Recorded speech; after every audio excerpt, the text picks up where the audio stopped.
Bill O'Reilly here. Welcome to the No Spin News, Monday, September 12, 2022. Stand up for your country. So I file a column over the weekend called Deception on BillO'Reilly.com. And all of you millions of people around the world, you could just go to the website and read it. You don't have to be a premium member or any of that. It's posted every Sunday. Just hours after I post the column, Vice President Harris confirms everything I say in the column by her appearance on Meet the Press. And I thank her very much, and that is the subject of this evening's Talking Points memo. So the column basically says that the Biden administration and other politicians as well can say whatever they want to say now in this country because the press allows it. And therefore, the deception factor is rising. And it's not just liberal Democrats, it's all over the place. So we, the people, are being deceived on a daily basis about very, very important things. So here is how Vice President Kamala Harris made my point for me. Roll it. We're going to have 2 million people cross this border for the first time ever. You're confident this border is secure? We have a secure border in that is a priority for any nation, including ours and our administration. But there are still a lot of problems that we are trying to fix, given the deterioration that happened over the last 4 years. Oh yeah, Trump, that's right. Trump made the open border. The last 4 years is what she's referring to about Trump. Well, this is just unbelievable. And I'll prove it in a minute. I'm going to prove it to you. But Chuck Todd sits there and allows a sitting vice president to lie right to him. Oh, we have a secure border. There isn't one Border Patrol agent from Brownsville, Texas to San Diego, California, who will tell you the border is secure. Not one. It's not secure. All right, here are the facts. In Donald Trump's last year, 2020, there were 548,000 encounters with foreign nationals on the border. 548,000. Since Joe Biden's inauguration in January 2021, 20 months, 3,463,000 encounters. So from 500,000 and a half, okay, to 3.5 million. Yet Kamala Harris blames Trump for the incredible dereliction of duty coming out of Washington vis-a-vis the southern border. It's shocking, but even more shocking is for NBC News to hire a man to sit there on Meet the Press and she lies right to him, and he lets it go. No follow-up, nothing. Tim Russert, a good friend of mine who used to do Meet the Press, some of you will remember. I know Tim's in heaven, and he's going, what the deuce? What the deuce? And that's why she can do it. That's why she can do it. All right, that's not the end of this. So then they go on to abortion. Go. We have some polling that shows confidence in the Supreme Court is at its lowest level that we've measured in over 20 years. How much confidence do you have in the Supreme Court? I think this is an activist court. What does that mean? It means that we had an established right for almost half a century, which is the right of women to make decisions about their own body as an extension of what we have decided to be the privacy rights to which all people are entitled. And this court took that constitutional right away. And we are suffering as a nation because of it. Again, Todd, your sister, there is no constitutional right to privacy. It does not exist. And privacy does not exist in this country. Okay? So every state has telephone laws. So you can't tap somebody, or you can't enter a domicile without a warrant. These aren't privacy laws. This is to prevent the federal government from spying on you. There are no privacy laws in America or any state.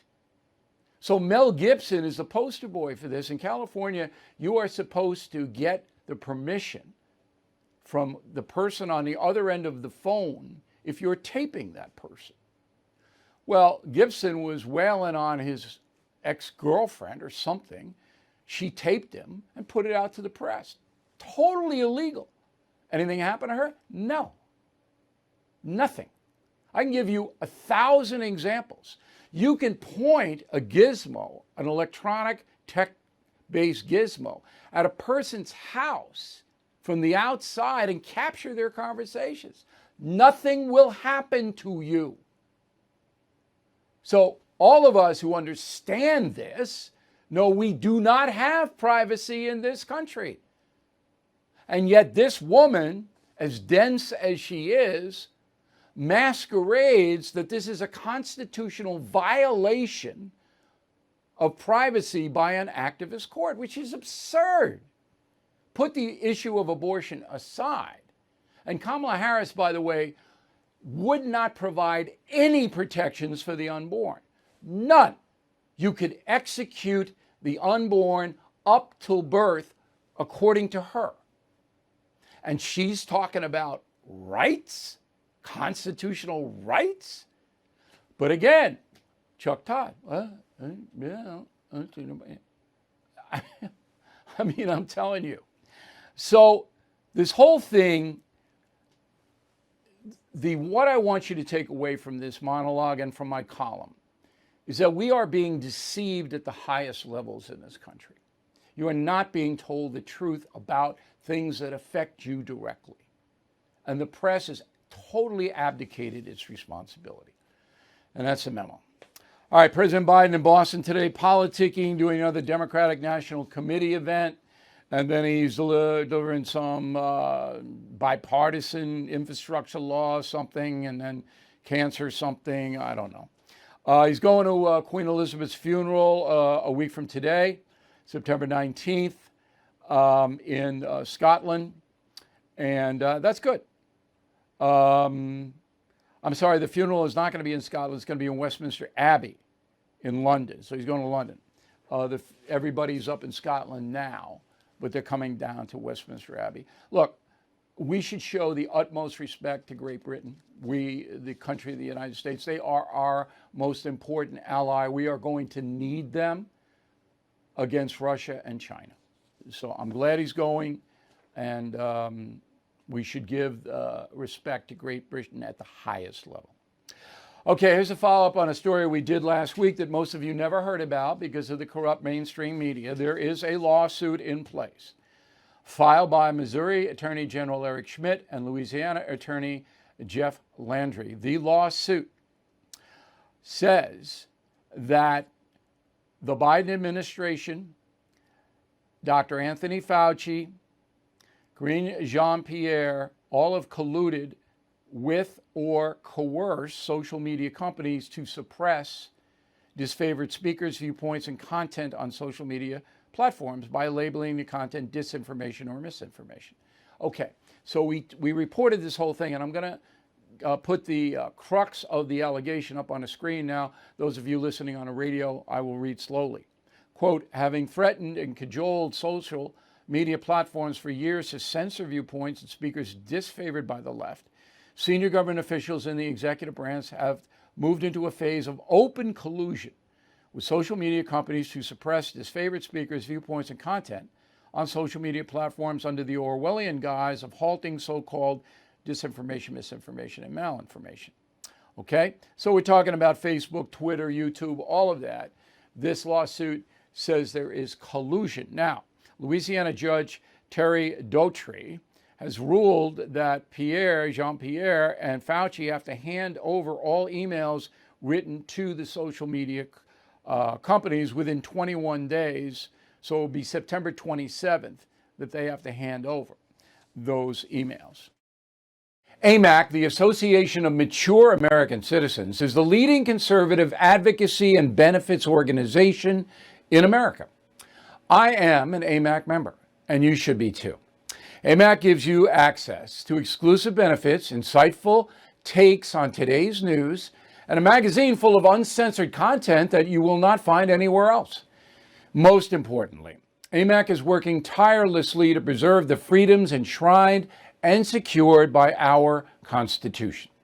AMAC has become one of the most impactful organizations in America because more than just talk, AMAC gets things done. They are pushing back against the efforts to defund our police, weaken the borders, and replace your freedom with government control. But they need your help. Stand with me and more than 2 million patriots and join AMAC today at amac.us. That's AMAC.us. amac.us, and tell them O'Reilly sent you. Joining us now from Lafayette, Louisiana, Cajun country, is the Attorney General of Louisiana, Jeff Landry. So it's very nice of you to take the time. I know how busy you are down there, especially with New Orleans being in the state that it's in. We might get to that. But the lawsuit that you filed is a very, very interesting lawsuit. And it didn't get much media attention on a national basis. Did that surprise you? It didn't. It didn't surprise me. They'll suppress just about anything that's the truth, Bill. It's why we appreciate the great work that y'all do. Look, I believe this could be one of the most important cases that I believe ultimately will end up at the United States Supreme Court in over 100 years, because this strikes at the heart of what America is all about. This is about government basically colluding with or taking private actors and turning them into government actors and then violating your constitutional rights. We know that the government cannot force a person to enter your home to help them search for criminal activity that they otherwise would not have probable cause to get a warrant for, right? That would be a Fourth Amendment violation. Well, the same holds true for the First Amendment. And what we believe has happened, and what we continue to, as we peel back the layers of discovery, it becomes more and more clear, is that the government went out there and purposely censored information, had big tech purposely take information, American citizens' First Amendment rights, away from them during the pandemic, during the Hunter Biden story, and so on. You know, let's go back to this. So all through 2020, COVID-19 restrictions suppressed. Hunter Biden's laptop story suppressed. April of this year, the federal government creates a disinformation agency? Really? This is America. That's a prima facie First Amendment violation to have any federal agency named the disinformation agency. And so what did we do? We took action and we filed suit. And the federal judge here in Louisiana has allowed discovery, which no one thought we would get to. And now we're getting to peel back those layers of the onion and being able to show Americans exactly what the government was up to during that time period. Okay. Now, the crux of this matter, and I am not an attorney, but I've been around, is that emails and correspondence between Jean-Pierre, the spokesman for President Biden, and Fauci, the spokesman on COVID, they have to produce these emails. Are you 100% sure these emails exist? Did they have direct contact with the leadership in Facebook and Twitter and all of this? We do. We believe that those emails absolutely do exist. We know that we've identified over 32 government officials who are in constant contact with Facebook, Google, Twitter, some of them on a daily basis, working to censor Americans' information that they were putting out on the platforms. And so again, we believe that. And then Then, in the light of it, about a few weeks ago, Mark Zuckerberg goes on Joe Rogan's show and basically admits it for us, which gave us an opportunity to go back into court last week and ask the judge if we could subpoena the U.S. Department of Justice and the FBI. What did Zuckerberg say to update all of my viewers and listeners? What exactly did he say to Rogan? Yeah, so what Mark Zuckerberg went out on the Joe Rogan show and said was that the FBI told them what to say and not to say on Facebook. Basically, that they were insinuating to Facebook that they were telling Facebook, don't put this information up. This is disinformation. This is Russian collusion. And then Facebook would do it. So they would censor that information. That'd be unbelievable. If you can prove that and get correspondence from the Justice Department actually directing the social media companies what to allow and not allow, that would be incredible. Now, do you believe that that Fauci and Jean-Pierre are going to turn over what the judge ordered to be turned over, or are you going to have to take it a step further? Well, look, we're willing to go as far as we need to go to ensure that we get those emails. I found it extremely enlightening that about 2 weeks after Fauci was served the subpoena, he decided that this was going to be his last go round over at NIH. And so, NIH. And, you know, just that tells you a lot. I think that the more we start to uncover the things that went on during the pandemic, because all of the documentation, all of the emails that Dr. Fauci corresponded on, that's all a matter of public record that we should have a right to. Yeah, absolutely. He's being paid by the taxpayer and supposed to be acting on their behalf. So I agree with you. This might go to the Supreme Court in a suppression of information by the Biden administration. That's really what the bottom line is. You and Missouri, the state of Missouri, is saying, look, the federal government is suppressing information using private companies to do it, and that's illegal. Correct? That's what it's all about. Right. I mean, think about it, Bill. It would be as though right before we went on to this show that you had to hand over your script, all of your work product to some federal agent who's sitting in the production office next to you, and they would redline it and highlight it and say, you can say this and you can't say that, and then they give it back to you. That's exactly what was going on. And when you get to that point, people in America are no longer citizens. They become subjects at that particular point. Do you think more states are going to join you? Well, look, we would hope so. Look, here's what to me, the end goal is to show the American people the level at which our federal bureaucracy believes that the American citizen is not capable of taking care of themselves or to ascertaining for themselves information going back and forth. It just shows you the control that many of these bureaucrats want to exert over American citizens. Absolutely. And how far we've come since that time, since the founding of the country. It's so dangerous because these social media companies are the most powerful companies in the world now. Nobody more powerful than these companies. And if they're going to basically say what the public can and can't hear, then we are on the road to totalitarianism. I have one question about New Orleans, a city that I love. And I've been there so many times. And we were talking before the interview started about I got to get down there next year, 23. But New Orleans is now on another down cycle, particularly with crime. The drug gangs, as they have in many cities in this country, are pretty much taking control. Even Bourbon Street and the French Quarter and the Garden District, subject to this kind of violence. Now, you're in Baton Rouge. I mean, that's where you are as the Attorney General of the state. It's the capital. What's going to happen to New Orleans? That is the gemstone, the tourist magnet of Louisiana. Well, we need to get control of that city. 7 years ago, when I became the Attorney General, I was very critical. At the time, the mayor was Mitch Landry. He had entered into a federal consent decree with the New Orleans Police Department and the U.S. Department of Justice that basically placed the police department in New Orleans under federal control. This is something that happened during the Obama years. And if I can show you, if you go back and look at city by city by city that was placed under federal consent decrees, those are built the most dangerous cities in America. Right. And that's not by happenstance. Okay, that's what happens when the federal government tries to control local government.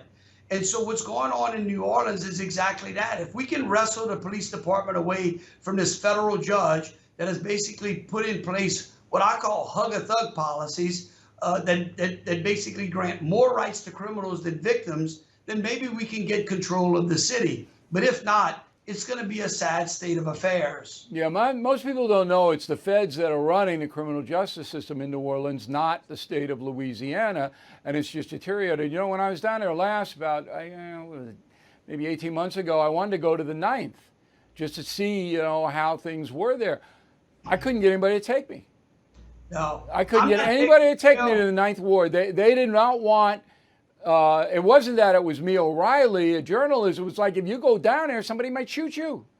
Right. The city has become an extremely dangerous place. The mayor is completely out of control. It's become lawlessness. It really has. But we're going to do our best. We're going to try to put some boots on the ground. We're going to try to wrestle this consent decree away from this federal judge and get that city back to the stardom that it certainly deserves, because it's got a lot of rich culture and heritage, and it deserves a lot more than what it looks like today. It's a gem in America. I mean, the culture down where you are right now in Lafayette is just incredible. Mr. Attorney General, please keep us posted on this lawsuit. It is vitally important. We applaud you for doing work that most others won't do, and we'll keep everybody apprised step by step. Thanks again for helping us out today. Thank you. Recently, you've heard me talk about our new streaming partner, Vidgo. Vidgo is an exciting new streaming service that gives you the live sports and programming you want at a price you can afford. With Vidgo, I get all of my favorite live sports networks, including ESPN, Fox Sports, as well as an incredible access to college football, with 80% of every televised college football game in the first 3 weeks of September. 80%. Vidgo has great choice of news as well, and entertainment program, including The First, Newsmax, OAN, Fox News, and more. I've enjoyed Vidgo so much that I'm going to do a new weekly program called Shock and Awe exclusively on Vidgo. Each week we'll break down the most important issues of the week, asking bold questions and sitting down for exclusive interviews with America's top newsmakers. Vidgo gives you the freedom to be entertained at a price you can afford. Please go to vidgo.com/bill to sign up now, and for a limited time, get Vidgo's premium service for $64.99. So final thought today, I'm coming out of church tomorrow, 10:30 Mass, and a very nice woman who I'd never met before, I didn't know her at all, comes up to me. And she says, I watch and listen to you on the radio, and I watch your broadcasts, and I'm a big fan, and I'm really worried about my children. So what can I do? It was a personal thing. And I said, well, I understand exactly what you're saying, because I got two urchins myself, and they're in college. One's in law school, one's in regular college. And I said, what I have done to counter the madness, the secularism, the disrespect toward other people and country, to do all that, is I made a partnership with them based upon me paying most of their bills. So they really didn't have much of a choice in this partnership. They had to be my partner. But the partnership is basically this. Parents now have to guide their children through early adulthood. You can't, when I was 17, it was sayonara, mom and dad, I'll see you around. I was out of there. I slept there, but they didn't know what I was doing. I was working. I had a car. They didn't know, and they didn't care. They just don't get arrested, all right? Don't get into trouble. But now, parents have to make a partnership, and whereby any disturbing stuff has to be discussed, analyzed. Now, some of the urchins aren't going to buy into it. They'll say it's an intrusion on their freedom or whatever it is. But you'd be surprised how many do want that, because they're confused about what happens. And what if they're attacked on the internet and things like this? And I'm a big problem-solving guy, which separates me from Biden and Harris. I want to solve problems. So anyway, I told a woman, first of all, I said, I really appreciate the question, but parents have got to save their own children now, even into adulthood. And the partnership is the best way to do it. You got to talk about stuff, right and wrong, how we live, philosophy, all of that. And she was relieved because I gave her something solid. I said, sometimes it takes a while to convince the urchin to buy in, all right? But if they do, then you can help them, all right? You can tell them why you believe what you believe, why you go to church, why you do certain things. So you have that pipeline, that direct pipeline. But that's what it's going to be. Our society is just crazy now. Insane now. And by the way, I forgot the word of the day. It's don't be a barber monger. I don't know. And that there's a lot of barber mongers out there in our society, and we got to counter that. Thanks for watching and listening to the No Spin News. We'll see you tomorrow. If you are stuck in a timeshare and you haven't called Lone Star Transfer yet, what are you waiting for? Lone Star Transfer has helped more than 16,000 happy customers. They are family-owned, have a 99% success rate. Their process is done legally, ethically, and quickly. I mean, does it get better than that? The team at Lone Star Transfer will keep you informed every step of the way until you are legally and permanently released from your timeshare. So, don't pay another penny for a timeshare you don't use.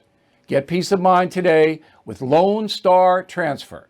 They guarantee the release of all liability to your timeshare in writing and in a specific time frame. Give Lone Star Transfer a call for a free no-obligation consultation. 855-551-7066, 855-551-7066, or online at lonestartransfer.com.